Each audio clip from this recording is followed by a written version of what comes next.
بسم اللہ الرحمن الرحیم۔ اللہ تعالیٰ نے حضرت علی رضی اللہ عنہ کو ایسے علوم سے نوازا کہ جس تک کوئی نہیں پہنچ سکا۔ آپ اپنی ذات میں دارالعلوم ہیں۔ رسول اللہ صلی اللہ علیہ وآلہ وسلم نے فرمایا، میں علم کا شہر ہوں اور علی اس کا دروازہ۔ حضرت علی رضی اللہ عنہ جب بھی محفل میں تشریف لاتے اور لوگوں کو خود دعوت دیتے کہ اے لوگو، اگر تم کسی معاملے میں رہنمائی چاہتے ہو تو مجھ سے سوال کرو۔ ایک دفعہ کوفہ کی مسجد میں تشریف فرما تھے کہ 10 لوگوں کا ایک گروہ آیا اور آ کر سوال کیا کہ اے علی، علم اور دولت میں سے کس کو برتری حاصل ہے؟ لیکن آپ نے سب کو الگ الگ جواب دینا ہے۔ حضرت علی نے سب کو جواب دیا، دولت فرعون کا ورثہ ہے جبکہ علم انبیاء کا۔ دولت کی حفاظت تم کرتے ہو جبکہ علم تمہاری حفاظت کرتا ہے۔ دولت والے کے بہت سے دشمن ہوتے ہیں جبکہ علم والے کے بہت سے دوست ہوتے ہیں۔ دولت بانٹی جاتی ہے تو کم ہوگی، علم بانٹا جائے تو بڑھتا ہے۔ دولت مند کنجوسی کی طرف مائل ہوتا ہے اور علم فیاضی کی طرف۔ دولت کو چرایا جا سکتا ہے جبکہ علم کو چرایا نہیں جا سکتا۔ دولت محدود ہے، علم لامحدود ہے۔ دولت وقت کے ساتھ گھٹتی ہے، علم وقت کے ساتھ بڑھتا ہے۔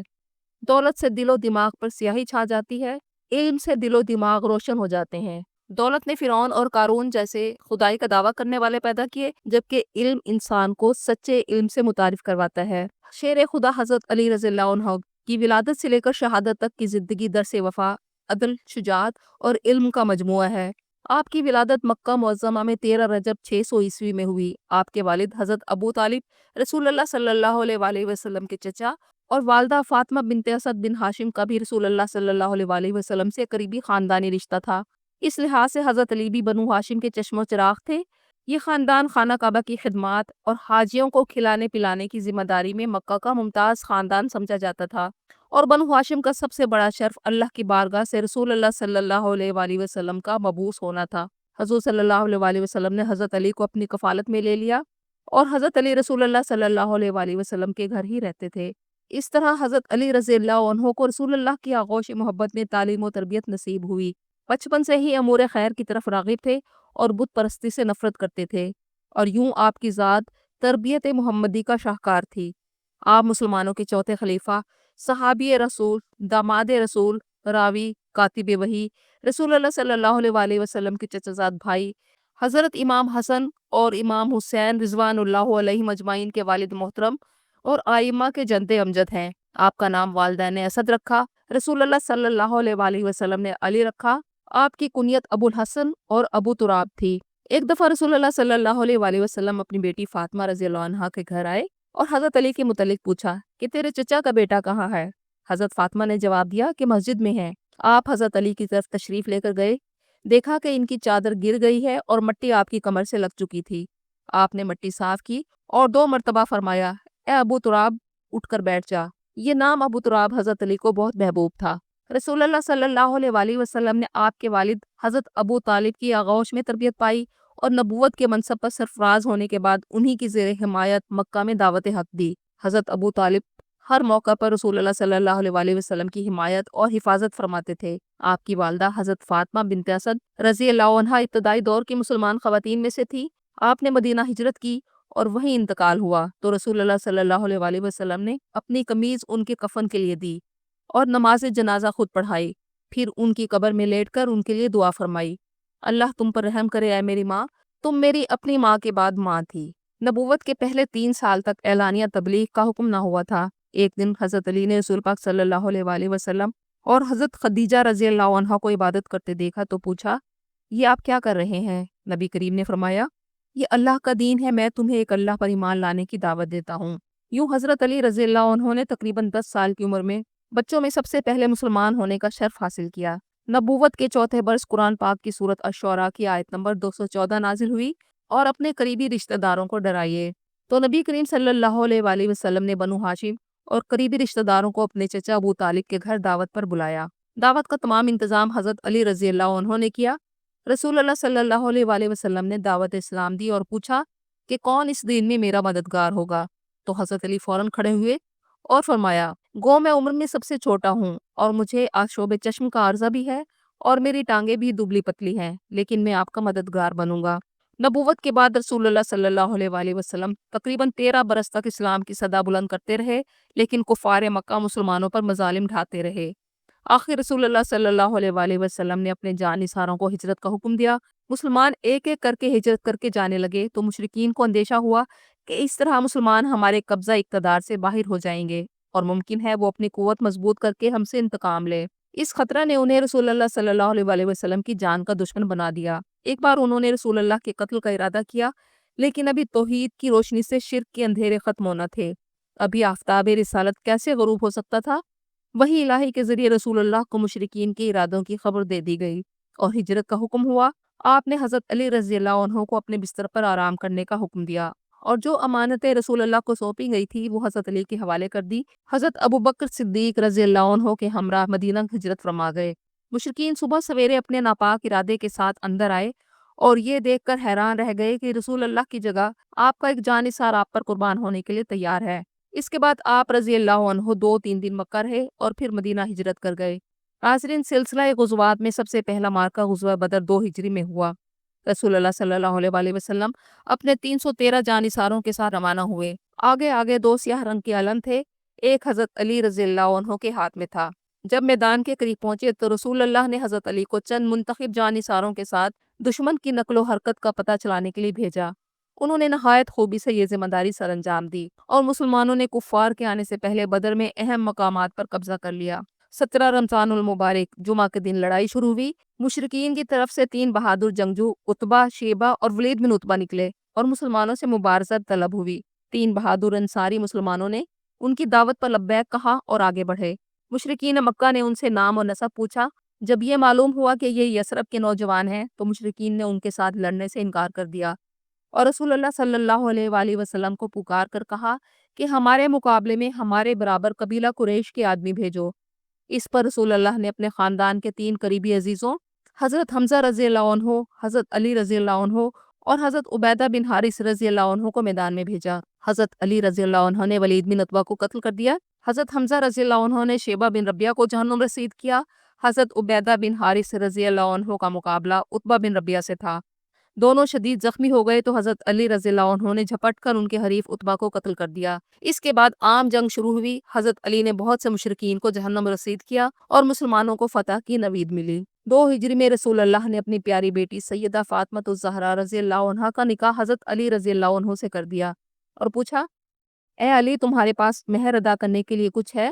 انہوں نے فرمایا، 1 گھوڑے اور 1 زرہ کے علاوہ کچھ نہیں۔ آپ صلی اللہ علیہ وآلہ وسلم نے فرمایا، گھوڑا تو لڑائی کے لیے ہے، البتہ زرہ فروخت کر دو۔ حضرت علی رضی اللہ عنہ نے اسے حضرت عثمان بن عفان کے ہاتھ فروخت کر دیا، جسے چند دن کے بعد حضرت عثمان نے حضرت علی کو ہدیہ کر دیا۔ ایک حصہ حضرت فاطمہ رضی اللہ عنہا کا مہر ادا کرنے کے لیے استعمال ہوا۔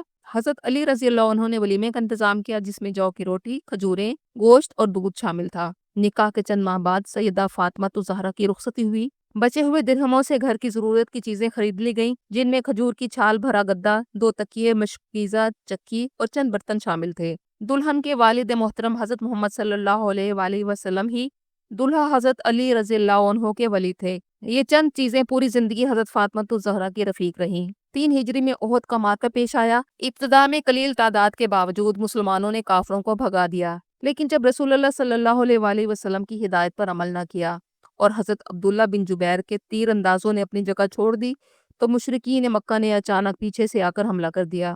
رسول اللہ صلی اللہ علیہ وآلہ وسلم کے دندان مبارک شہید ہو گئے۔ آپ ایک خندق میں گر پڑے۔ حضرت مصعب بن عمیر رضی اللہ عنہ رسول اللہ کی حفاظت کرتے کرتے شہید ہو گئے تو شیر خدا حضرت علی نے بڑھ کر علم تھام لیا اور بے جگری سے لڑے۔ رسول اللہ صلی اللہ علیہ وآلہ وسلم کو پہاڑ پر لے گئے اور اپنی ڈھال میں پانی لا کر رسول اللہ کے زخموں کو دھوتے رہے۔ 4 ہجری میں غزوہ بنی نذیر میں بھی علم حضرت علی رضی اللہ عنہ کے ہاتھ میں تھا۔ 5 ہجری میں غزوہ خندق ہوئی۔ کفار مکہ کے گھڑ سوار خندق میں گھس کر حملہ کرتے تھے۔ ایک دفعہ حملہ کیا تو حضرت علی رضی اللہ عنہ نے عمر بن عبدود کو قتل کر دیا، جنہیں کہا جاتا تھا کہ وہ 1000 سواروں کے برابر ہیں۔ اس کے قتل کے بعد باقی سوار بھاگ کھڑے ہوئے۔ غزوہ خندق کے بعد بنی قریظہ کی سرکوبی کے لیے بھی علم حضرت علی کے ہاتھ میں تھا۔ آپ نے بنو قریظہ کے قلعے پر قبضہ کر لیا۔ 6 ہجری میں صلح حدیبیہ ہوئی تو لکھنے کی ذمہ داری حضرت علی رضی اللہ عنہ کو دی گئی۔ آپ نے لکھا، من جانب محمد الرسول اللہ اور بسم اللہ لکھا تو قریش کے نمائندے سہیل بن عمرو نے اعتراض کیا کہ اگر ہم آپ کو رسول مانتے تو جھگڑا ہی کیسا تھا؟ نہ ہم رحمان کو مانتے ہیں نہ آپ کو رسول اللہ مانتے ہیں۔ رسول اللہ صلی اللہ علیہ وآلہ وسلم نے وہ لفظ حضرت علی کو مٹانے کو کہا، لیکن آپ کی غیرت نے گوارا نہ کیا اور فرمایا یا رسول اللہ، خدا کی قسم میں اس لفظ کو نہیں مٹا سکتا۔ تو آپ صلی اللہ علیہ وآلہ وسلم نے خود اپنے دست مبارک سے لفظ مٹا دیا۔ 7 ہجری میں غزوہ خیبر ہوا۔ حضرت سہل بن سعد سے مروی ہے، رسول اللہ صلی اللہ علیہ وآلہ وسلم نے جنگ سے ایک دن پہلے فرمایا کل میں ایسے شخص کو جھنڈا دوں گا جس کے ہاتھوں پر اللہ تعالیٰ فتح عطا فرمائے گا۔ حضرت سہل فرماتے ہیں کہ لوگوں نے ساری رات اسی غور و خوض میں گزاری کہ کل کسے جھنڈا عطا کیا جائے گا۔ لوگ صبح سویرے رسول اللہ کی بارگاہ میں گئے، ہر ایک اسی امید پر تھا کہ جھنڈا اسے ملے گا۔ آپ صلی اللہ علیہ وآلہ وسلم نے فرمایا علی ابن طالب کہاں ہیں؟ صحابہ نے کہا یا رسول اللہ ان کی آنکھوں میں تکلیف ہے۔ آپ نے فرمایا اسے بلا لاؤ، اسے میرے پاس لے آؤ۔ جب حضرت علی آئے تو آپ صلی اللہ علیہ وآلہ وسلم نے ان کی آنکھوں میں اپنا لعاب دہن لگایا اور دعا دی۔ حضرت علی رضی اللہ عنہ اسی وقت اس طرح ٹھیک ہو گئے کہ گویا انہیں کوئی تکلیف ہی نہ تھی۔ آپ صلی اللہ علیہ وآلہ وسلم نے جھنڈا حضرت علی رضی اللہ عنہ کو عطا فرمایا۔ آپ نے اس جنگ میں یہودیوں کے سردار مرہب کو ایک ہی بار میں ڈھیر کر دیا اور یوں اللہ تعالیٰ نے آپ کے ہاتھوں خیبر کی فتح عطا فرمائی۔ 8 ہجری میں فتح مکہ کے موقع پر حضرت علی رضی اللہ عنہ رسول اللہ صلی اللہ علیہ وآلہ وسلم کی فوج کے علمبردار تھے۔ جب مکہ فتح ہو گیا تو حضرت ابن عباس روایت کرتے ہیں کہ نبی کریم خانہ کعبہ میں داخل ہوئے۔ آپ نے حضرت علی رضی اللہ عنہ کو اپنے کندھوں پر سوار کیا تاکہ خانہ کعبہ کی چھت پر موجود بتوں کو گرا دیں اور یوں خانہ کعبہ کی تطہیر کا کام مکمل کیا۔ فتح مکہ کے فوراً بعد شوال 8 ہجری میں غزوہ حنین پیش آیا۔ یہ جنگ طائف کے قبیلوں حوازن اور ثقیف کے خلاف لڑی گئی۔ مسلمان تعداد میں بہت زیادہ تھے، لیکن ابتدا میں انہیں شدید مشکلات کا سامنا کرنا پڑا۔ جب دشمن نے لڑائی کی ابتدا میں گھات لگا کر حملہ کیا تو بہت سے مسلمان، جن میں کچھ نو مسلم بھی شامل تھے، گھبرا کر پیچھے ہٹ گئے۔ جو چند صحابہ ثابت قدم رہے، حضرت علی رضی اللہ عنہ ان میں سے ایک تھے۔ آپ پورا وقت رسول اللہ کے ساتھ کھڑے رہے اور آپ کی ڈھال بن کر تلوار سے دشمن کے حملے بھی روکتے رہے۔ آخرکار اللہ نے فتح عطا فرمائی۔ 9 ہجری میں غزوہ تبوک پیش آیا۔ جب رسول اللہ صلی اللہ علیہ وآلہ وسلم کو خبر ملی کہ رومی سلطنت مدینہ پر حملے کی تیاری کر رہی ہے، اس غزوے کی خاص بات یہ تھی کہ مسلمانوں کو سخت گرمی، قلت وسائل اور طویل سفر جیسے چیلنجز کا سامنا تھا۔ جب رسول اللہ صلی اللہ علیہ وآلہ وسلم نے تبوک کی طرف کوچ فرمایا تو حضرت علی رضی اللہ عنہ کو مدینہ میں اپنا جانشین مقرر فرمایا۔ آپ کو جہاد سے محرومی کا غم لاحق ہو گیا تو روتے ہوئے نبی کریم صلی اللہ علیہ وآلہ وسلم کی خدمت میں حاضر ہوئے اور عرض کیا یا رسول اللہ آپ مجھے عورتوں اور بچوں کے ساتھ چھوڑ کر جا رہے ہیں؟ رسول اللہ نے ارشاد فرمایا اے علی، کیا تم اس بات پر راضی نہیں ہو کہ تمہیں میرے لیے وہی مقام حاصل ہو جو حضرت ہارون کو حضرت موسیٰ کے لیے حاصل تھا، سوائے اس کے کہ میرے بعد کوئی نبی نہیں۔ 9 ہجری میں جب حج کا موقع آیا تو آپ صلی اللہ علیہ وآلہ وسلم اس سال خود حج کے لیے تشریف نہیں لے کر گئے، بلکہ حضرت ابوبکر صدیق کو امیر حج بنا کر بھیج دیا۔ قافلہ روانہ ہونے کے بعد سورۃ توبہ کی ابتدائی 6 آیات نازل ہوئیں۔ آپ صلی اللہ علیہ وآلہ وسلم نے حضرت علی رضی اللہ عنہ کو قافلے کے پیچھے مکہ بھیجا کہ حج کے موقع پر میرے نمائندے کی حیثیت سے یہ آیات بطور اعلان عام پڑھ کر سنا دی جائیں۔ رسول اللہ نے حضرت علی کی تقرری عرب کے رواج کے مطابق فرمائی تھی، جس کے مطابق کسی بڑی شخصیت کی طرف سے کوئی اہم اعلان کرنا مقصود ہوتا تو اس شخصیت کا قریبی عزیز ہی ایسا اعلان کرتا تھا۔ جب آپ حضرت ابوبکر صدیق سے ملے تو قافلہ پڑاؤ پر تھا۔ حضرت ابوبکر نے پہلا سوال کیا کہ آپ امیر ہیں یا مامور؟ آپ نے فرمایا کہ امیر حج آپ ہی ہیں، لیکن حج کے اجتماع پر آیات الہی پر مشتمل اہم اعلان رسول اللہ کی طرف سے میں کروں گا۔ 10 ہجری میں رسول اللہ صلی اللہ علیہ وآلہ وسلم نے حضرت علی کو یمن بھیجا تاکہ وہاں کے لوگوں کو اسلام کی دعوت دیں، شرعی معاملات کا فیصلہ کریں اور زکوٰۃ اور صدقات کی وصولی کریں۔ حضرت علی رضی اللہ عنہ نہایت حکمت، عدل اور علم کے ساتھ ذمہ داری نبھاتے رہے۔ کئی لوگوں نے آپ کے ذریعے اسلام قبول کیا۔ جب نبی کریم صلی اللہ علیہ وآلہ وسلم نے حجۃ الوداع کا ارادہ فرمایا تو حضرت علی یمن میں موجود تھے۔ نبی کریم نے انہیں مکہ میں شامل ہونے کا حکم دیا۔ آپ یمن سے مکہ آئے اور قربانی کے جانور بھی ساتھ لے آئے۔ جامع ترمذی کی روایت ہے حجۃ الوداع کے بعد جب نبی کریم مکہ سے مدینہ کی طرف روانہ ہو رہے تھے تو راستے میں غدیر خم نامی جگہ پر رسول اللہ نے خطبہ فرمایا جس میں حضرت علی رضی اللہ عنہ کی فضیلت بیان کی۔ آپ نے فرمایا جس کا میں مولا ہوں اس کا علی بھی مولا ہے۔ اے اللہ، اس سے محبت رکھ جو علی سے محبت رکھے، اور اس سے دشمنی رکھ جو علی سے دشمنی رکھے۔ حضرت علی رضی اللہ عنہ کو بچپن سے حضور کریم صلی اللہ علیہ وآلہ وسلم سے تعلیم و تربیت کا جو موقع ملا وہ ہمیشہ جاری رہا۔ آپ سفر و حضر میں رسول اللہ کے ساتھ ہوتے تھے۔ ام المومنین حضرت عائشہ رضی اللہ عنہا سے موضوع پر مسح کرنے کے بارے میں پوچھا گیا تو آپ نے فرمایا کہ حضرت علی سے پوچھیے، اور وجہ یہ بیان کی کہ آپ رسول اللہ کے ساتھ رہتے ہیں اور سفر کرتے ہیں۔ 11 ہجری میں رسول اللہ صلی اللہ علیہ وسلم کا وصال ہوا۔ آپ کیونکہ رسول اللہ کے خاندان سے تھے، اس لیے غسل اور تجہیز و تکفین کے تمام مراحل آپ کے ہاتھوں انجام پائے۔ رسول اللہ صلی اللہ علیہ وسلم کی جدائی نے حضرت فاطمہ الزہرا کو بہت زیادہ غمزدہ کر دیا تھا۔ حضرت علی ان کی دلجوئی فرماتے اور جو صرف 6 ماہ بعد ہی اپنے والد محترم سرور کائنات محمد صلی اللہ علیہ وسلم سے جا ملیں۔ رسول اللہ کے وصال کے بعد آپ کا کردار خلفائے راشدین کے دور میں نہایت اہم رہا۔ آپ ہمیشہ دین، عدل، علم اور مشورے میں پیش رہتے۔ حضرت عمر رضی اللہ عنہ آپ سے علم اور فقہ کے مسائل میں مشاورت کرتے اور اکثر فرمایا کرتے اگر علی نہ ہوتے تو عمر ہلاک ہو جاتا۔ حضرت علی رضی اللہ عنہ سے تقریباً 586 احادیث مروی ہیں۔ آپ نہایت احتیاط سے حدیث بیان فرماتے۔ تیسرے خلیفہ حضرت عثمان رضی اللہ عنہ کی شہادت کے بعد لوگوں نے آپ سے بار خلافت اٹھانے پر اصرار کیا۔ ان کے اصرار پر آپ مسلمانوں کے چوتھے خلیفہ منتخب ہوئے اور 21 ذی الحج مسجد نبوی میں لوگوں نے آپ کے ہاتھ پر بیعت کی، لیکن شام کے گورنر حضرت امیر معاویہ نے بیعت نہ کی اور مطالبہ کیا کہ پہلے حضرت عثمان کے قاتلوں کو سزا دی جائے، اور یہ مطالبہ اور انتشار جنگ صفین کا باعث بنا۔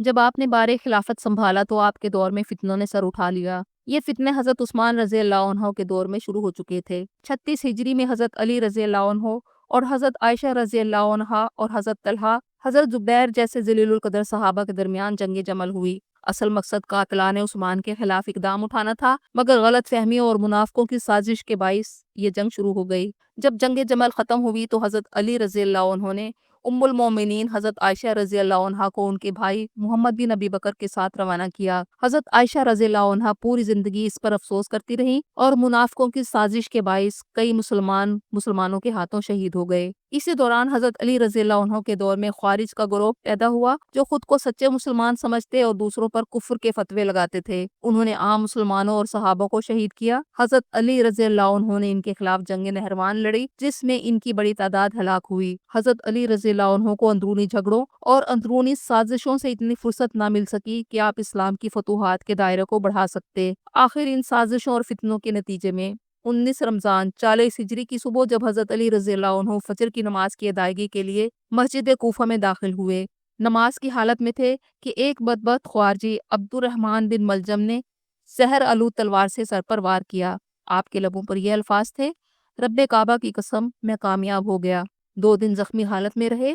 آخر کار وہ ہستی جس کے بارے میں رسول اللہ نے فرمایا علی مجھ سے ہے اور میں علی سے ہوں، وہ ہستی جس کے بارے میں رسول اللہ نے کہا میں علم کا شہر ہوں اور علی اس کا دروازہ، وہ مجاہد، وہ قاضی، وہ خلیفہ، وہ عاشق رسول، وہ فضل و کمال اور رشد و ہدایت کا آفتاب 21 رمضان 40 ہجری کو غروب ہو گیا۔ حضرت امام حسن علیہ السلام اور حضرت امام حسین علیہ السلام نے اپنے ہاتھوں سے اپنے بابا جان کی تجہیز و تکفین کی اور عراق کے شہر نجف اشرف کی سرزمین میں شیر خدا کو دفن کر دیا۔